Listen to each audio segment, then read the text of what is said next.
Olá, bom dia. Hoje é quinta-feira, 17 de junho. Nessa edição a gente vai mostrar como foi o encontro dos presidentes da Rússia e dos Estados Unidos. O estado de São Paulo quer ampliar as aulas presenciais. O país teve quase 3 mil mortes por Covid em um dia, mas a média de óbitos está estável. E o Brasil registrou o maior número de primeiras doses de vacinas contra a doença aplicadas. Em um depoimento à CPI da Covid, o ex-governador do Rio de Janeiro, Wilson Witzel, disse que foi vítima de perseguição política e acusou a gestão federal de fragilizar a atuação de governadores durante a pandemia. Mesmo com o habeas corpus que liberava o ex-governador do Rio de Janeiro de depor a CPI da pandemia, Wilson Witzel compareceu à reunião. O governador cassado insinuou que o presidente Jair Bolsonaro é responsável pelas mais de 450 mil mortes pela Covid-19 e disse que o governo federal criou uma narrativa para fragilizar os governadores por terem tomado medidas restritivas de circulação. Ele disse que os gestores estaduais tentaram se reunir com o presidente para planejar uma ação integrada, mas ficaram desamparados porque o governo teria politizado a pandemia. Witzel acusou o governo federal de agir de caso pensado para deixar os estados em situação de vulnerabilidade. O que ficou claro é que a narrativa construída pelo governo federal foi para colocar os governadores numa situação de fragilidade, porque os governadores tomaram as medidas necessárias de isolamento social. Isso tem repercussões econômicas. E eu quero lembrar os senhores e as senhoras senadoras que no dia 13 de março de 2020, eu fui o primeiro governador a decretar um isolamento social de forma contundente, a fim de que nós pudéssemos controlar a pandemia no Rio de Janeiro. Witzel afirmou que ele e outros governadores sofreram perseguição política com a chegada da pandemia. Agora, eu, infelizmente, sou vítima dessa história.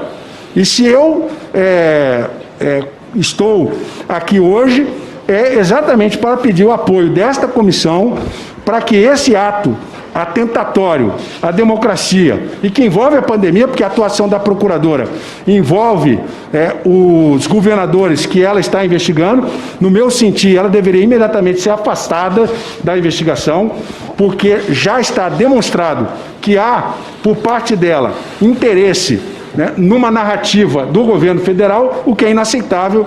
De acordo com a Constituição de 88, o Ministério Público ficou totalmente blindado, e deveria ser-lo, da politização. O Ministério Público não mais participa de defesa do Estado. Ele é um órgão independente, assim deveria ser-lo. O depoimento do ex-governador durou cerca de 4 horas e meia. Alguns senadores não conseguiram fazer perguntas. É que, usando o habeas corpus a que tinha direito, Witzel deixou a reunião enquanto era questionado por Eduardo Girão sobre a compra de equipamentos para enfrentar a pandemia. O senador dizia que foram adquiridos 17 respiradores por 183 milhões de reais quando foi interrompido pelo presidente da CPI, Omar Aziz. É que eu fiquei assustado com relação ao valor, né? Do senador Girão. Senador Girão. Opa. O depoente vai se retirar.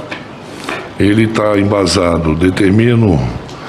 A comissão foi notificada da decisão do ministro Nunes Marques, do habeas corpus número 203.227, impetrado em favor do depoente Wilson Witzel, com o seguinte dispositivo: defiro o pedido de habeas corpus para dispensar o paciente caso queira de comparecer perante a CPI da pandemia.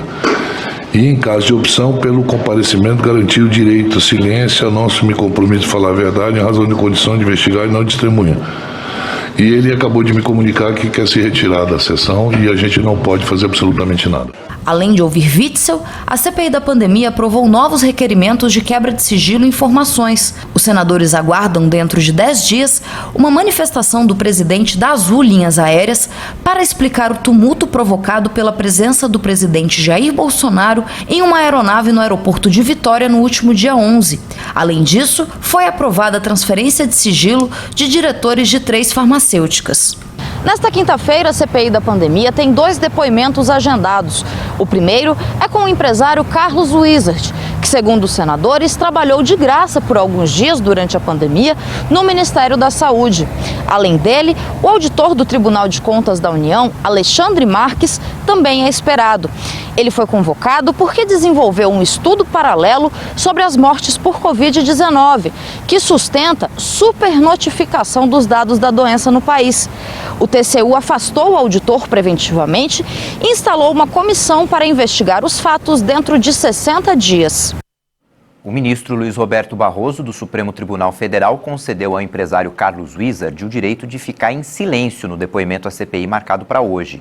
A defesa de Wizard pediu à CPI que ele fosse ouvido pela internet, porque está nos Estados Unidos. A proposta foi rejeitada pela comissão. Ontem, o ministro Gilmar Mendes, do STF, autorizou Alexandre Figueiredo Costa Silva Marques, auditor do Tribunal de Contas da União, a também ficar em silêncio no depoimento marcado para hoje. A Justiça Federal aceitou ontem uma denúncia do Ministério Público Federal contra o ex-governador do Rio de Janeiro, Wilson Witzel, e outras 11 pessoas acusadas de integrarem uma quadrilha que teria praticado vários crimes contra o estado do Rio de Janeiro. Ao receber a denúncia, a juíza federal Caroline Vieira Figueiredo, da 7ª Vara Federal Criminal, tornou réus o ex-governador, a esposa dele, Helena Witzel, o ex-secretário de Saúde do Rio de Janeiro, Edmar Santos, e outras pessoas acusadas pelo Ministério Público Federal de integrar uma organização criminosa que praticava corrupção ativa e passiva, peculato, fraude em licitações e lavagem de dinheiro. Antes de sofrer impeachment em fevereiro, Witzel já tinha passado a condição de réu em outro processo, no Superior Tribunal de Justiça, na ação decorrente da Operação Tris in Idem. O ex-governador responde a acusações de corrupção e lavagem de dinheiro. A operação, no âmbito da Lava Jato no Rio, apontou que o ex-governador teria recebido, por meio do Escritório de Advocacia da Mulher, Helena Witzel, mais de R$550 mil em propina. Ao todo, a Procuradoria-Geral da República apresentou 4 denúncias contra Witzel no STJ. A primeira foi recebida pela Corte Superior porque o político ainda estava no cargo de governador. Com o impeachment, Wilson Witzel perdeu o foro privilegiado no STJ e todas as outras ações foram enviadas à primeira instância. 2 delas ainda não foram analisadas pela Justiça Federal no Rio de Janeiro. O plenário da Câmara dos Deputados aprovou a proposta que revisa a Lei de Improbidade Administrativa. O texto segue agora para o Senado. A principal mudança prevista é a punição apenas para agentes públicos que agirem com dolo, ou seja, com intenção de prejudicar a administração pública. A Anvisa autorizou a importação da vacina Sputnik V para mais 7 estados. Agora, 13 das 27 unidades da federação já têm permissão para importar a vacina. A autorização da Agência Nacional de Vigilância Sanitária é para a importação excepcional da Sputnik V. Ao todo, vão ser importadas mais de 592 mil doses. Os estados brasileiros que agora têm o aval para o uso do imunizante são Amapá, Goiás, Mato Grosso, Pará, Paraíba, Rio Grande do Norte e Rondônia. A autorização foi concedida com as mesmas restrições que se aplicaram a outros 6 estados que também receberam, no início do mês, a permissão de importação excepcional: Bahia, Ceará, Maranhão, Pernambuco, Piauí e Sergipe. Somados, esses estados tiveram autorização para importar 928 mil doses. O processo deve atender algumas das condições impostas pela Anvisa. Ser utilizada apenas na imunização de adultos saudáveis, todos os lotes devem passar pela avaliação da Fiocruz, os estados devem enviar relatórios de risco-benefício da vacina, o imunizante deverá ser utilizado em condições controladas e, por fim, a Anvisa pode a qualquer momento suspender a importação e o uso das vacinas já importadas. No sul do país, o tempo continua gelado. Em São José dos Pinhais, no Paraná, pertinho de Curitiba, a temperatura mínima é de 9 graus e a máxima não deve ser muito maior do que isso, não. 13 graus. Pode chover por lá, então é bom se preparar. Vamos ver como é que fica o tempo hoje em todo o país. Áreas de instabilidade que são muito comuns nesta época do ano mantêm a chuva nas áreas mais ao norte do Brasil. Ao mesmo tempo, tem uma frente fria bem fraca avançando pela costa do sul e do sudeste do país. A quinta-feira promete ainda céu carregado, especialmente entre o noroeste do Amazonas e o estado de Roraima. E toda essa chuva ainda mantém alto o nível dos rios da região. O nordeste do Brasil recebe chuva ao longo de toda a sua costa, especialmente na faixa leste, desde Sergipe até o leste de Pernambuco. E a quinta-feira também vai ser um dia bem molhado e com chuva a qualquer hora entre o leste de Santa Catarina, Paraná e faixa leste da região sudeste. Toda essa chuva poderá atrapalhar as atividades nos portos de Paranaguá e também no Porto de Santos. E tem chuva para as áreas mais ao sul de Mato Grosso do Sul por causa de áreas de instabilidade. Agora o centro do Brasil segue com tempo seco e isso mantém em alerta o risco de queimadas, especialmente no oeste de Minas, Triângulo Mineiro, Goiás, Mato Grosso, Tocantins e áreas do interior do nordeste do Brasil. Quanto à temperatura, a quinta-feira terá mínima de 8 graus em Porto Alegre e a máxima não vai passar dos 14, mesmo que o sol apareça. Já em Manaus, mesmo com a possibilidade de chuva, a temperatura máxima alcança os 32 graus. O Comitê de Política Monetária, o Copom, comunicou a terceira alta consecutiva da Selic, a taxa básica de juros. O aumento foi de 0,75 ponto percentual ao ano. O Copom, o Comitê de Política Monetária do Banco Central, elevou a taxa básica de juros em 0,75 ponto percentual. Desta forma, a Selic foi para 4,25% ao ano. Esse aumento, o terceiro consecutivo, coincide com a projeção da maioria dos analistas e será seguido de outro de pelo menos a mesma magnitude, informou um comunicado do Copom. O objetivo é conter a escalada da inflação, impulsionada pela alta do preço dos alimentos e da energia. No acumulado de 12 meses até maio, a inflação oficial chegou a 8,06%, o maior nível desde setembro de 2016. Depois do intervalo, a gente mostra que o Brasil registrou quase 3 mil mortes por Covid em um dia, mas a média de óbitos segue estável. A gente vai mostrar também que o presidente americano disse que a reunião com Vladimir Putin teve um tom positivo. Voltamos já.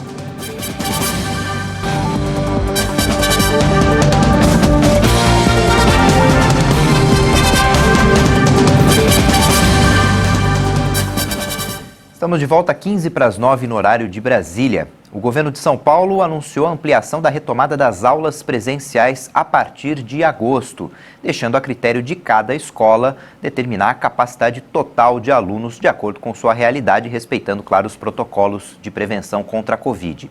Segundo o secretário estadual de Educação, Rocieli Soares, a proposta é um primeiro passo para a volta do ensino presencial e ocorre em função do avanço da vacinação contra a Covid dos profissionais da educação.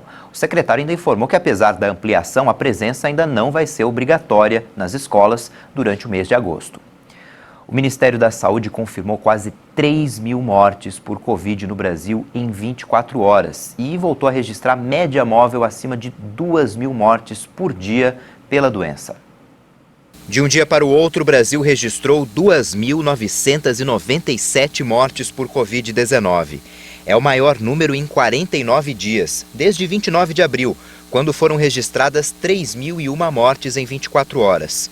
O total é de 493.693 vítimas da doença. O Ministério da Saúde também contabilizou 95.367 casos. São mais de 17.628.000 diagnósticos confirmados no total. A média móvel de mortes nos últimos 7 dias chegou a 2.025 vítimas. Em comparação com a média de 14 dias atrás, a variação foi de 8% a mais e ainda assim indica tendência de estabilidade nos óbitos. De acordo com os números oficiais, a curva de novos casos está em 72.244 confirmações diárias. Esse número voltou a subir depois de mais de 2 meses abaixo de 70 mil. No mapa da evolução da pandemia por regiões, podemos verificar que hoje aparecem 6 estados com alta nas mortes: Amapá, Amazonas, Bahia, Paraíba, Paraná e Rio de Janeiro. Em estabilidade estão 17 unidades da federação: Acre, Alagoas, Distrito Federal, Goiás, Maranhão, Mato Grosso do Sul, Minas Gerais, Pará, Pernambuco, Piauí, Rio Grande do Norte, Rio Grande do Sul, Santa Catarina, São Paulo, Sergipe e Tocantins. E 4 estados registram queda: Ceará, Espírito Santo, Rondônia e Roraima. As autoridades de saúde afirmam ainda que do total de pessoas contaminadas, mais de 16 milhões já estão recuperadas da Covid-19. 15 estados brasileiros anunciaram que vão vacinar toda a população adulta até o mês de outubro. Esse otimismo é reforçado pela chegada de novas vacinas e a retomada da produção da Coronavac e do imunizante da AstraZeneca. Especialistas acreditam que, se a previsão for cumprida, o número de mortes vai cair. Segundo a estimativa do Ministério da Saúde, mais de 160 milhões de brasileiros adultos ainda aguardam para serem vacinados contra a Covid-19, mas boa parte dessas pessoas deve ser imunizada nos próximos meses. Cerca de 15 estados brasileiros prometem aplicar pelo menos a primeira dose até o mês de outubro. A estimativa mais otimista é do Ceará, que prevê a vacinação de adultos acima dos 18 anos até agosto. São Paulo, que antecipou o calendário, promete atingir a meta até 15 de setembro. Já o Rio de Janeiro tem prazo mais longo, até o fim de outubro. Para o especialista, o impacto dessa vacinação em massa não será individual, mas coletivo. Isso porque quanto mais gente imunizada, menor o risco de transmissão. E até aquelas pessoas que não foram vacinadas acabam sendo protegidas. O principal reflexo será a queda no número de mortes. Isso, claro, se nós tivermos uma proporção de vacinados muito grande. Para que isso aconteça, nós precisamos de 70%, 80% da população vacinada. E aí o que ocorre? Como o vírus tem dificuldade de circular entre aquelas pessoas que se vacinaram, ele começa a ser barrado em sua transmissão. Então, a transmissão dele cai muito. E com essa transmissão caindo, mesmo aquelas pessoas que não tenham se vacinado porque têm alguma contraindicação ou porque ainda não está a vacina autorizada para a sua faixa etária, mesmo essas pessoas serão protegidas. Esse otimismo foi reforçado com o anúncio da chegada de novos imunizantes no país, como as vacinas Sputnik V, a da Pfizer e a da Janssen, que é em dose única. Além disso, a retomada da produção da Coronavac pelo Instituto Butantan e da AstraZeneca pela Fiocruz vão contribuir para o abastecimento dos estados. As pessoas elas se equivocam quando acham que a vacina ela tem um impacto principalmente individual. Então tem gente que se vacina, já corre para medir os anticorpos para ver se está protegido. Não só esses exames não são confiáveis, mas a proteção individual não é o que de fato importa. O que importa é a proteção coletiva. Ninguém fica 100% protegido, mas a chance do vírus circular diminui muito. Cada vez que o vírus circula menos, todos estão protegidos. Os vacinados, os menores de idade que não foram vacinados ainda, todos se protegem por uma imunidade coletiva. Mas o especialista também faz um alerta. Apesar das boas notícias, é preciso conter a euforia.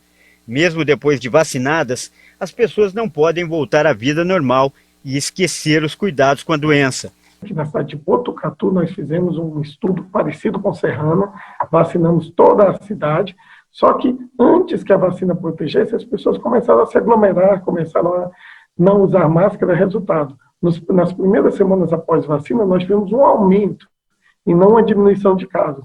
Agora, 4 semanas após a vacinação, é que nós começamos a ver a vacina começar a agir. Então é importante que as pessoas saibam que a vacina ela é complementar às medidas de distanciamento social, ela não é uma alternativa. Não existe essa de vacinou, agora não usa máscara. Nós vamos deixar de usar máscara quando a pandemia estiver controlada. Uma boa notícia, a Pfizer vai antecipar para julho a entrega de 7 milhões de doses da vacina. O Brasil já aplicou mais de 83 milhões e 181 mil doses de vacinas contra a Covid.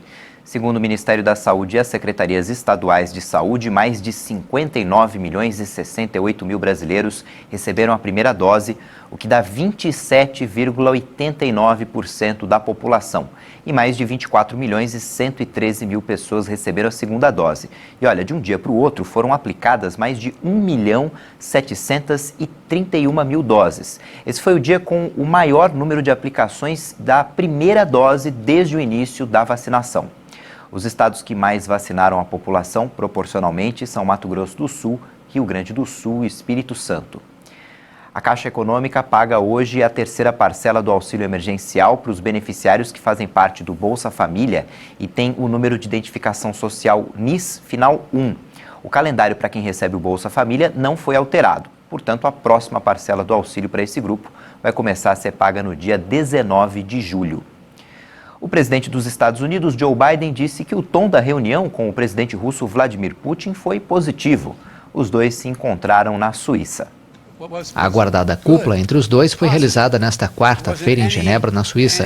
Biden advertiu que não vai tolerar qualquer interferência na democracia americana. Deixei claro que não vamos tolerar tentativas de violar nossa soberania democrática ou desestabilizar nossas eleições democráticas, e responderíamos. O resultado final é que disse ao presidente Putin que precisamos ter algumas regras básicas, que todos possamos cumprir. Em um sinal de apaziguamento das relações entre os dois países, os líderes concordaram com o retorno de seus respectivos embaixadores. As relações diplomáticas entre Moscou e Washington estavam muito desgastadas desde que o atual presidente americano chegou ao poder em janeiro. Depois que Biden comparou Putin a um assassino, a Rússia convocou o embaixador Anatoly Antonov para consultas e ordenou que o americano em Moscou, John Sullivan, deveria retornar aos Estados Unidos.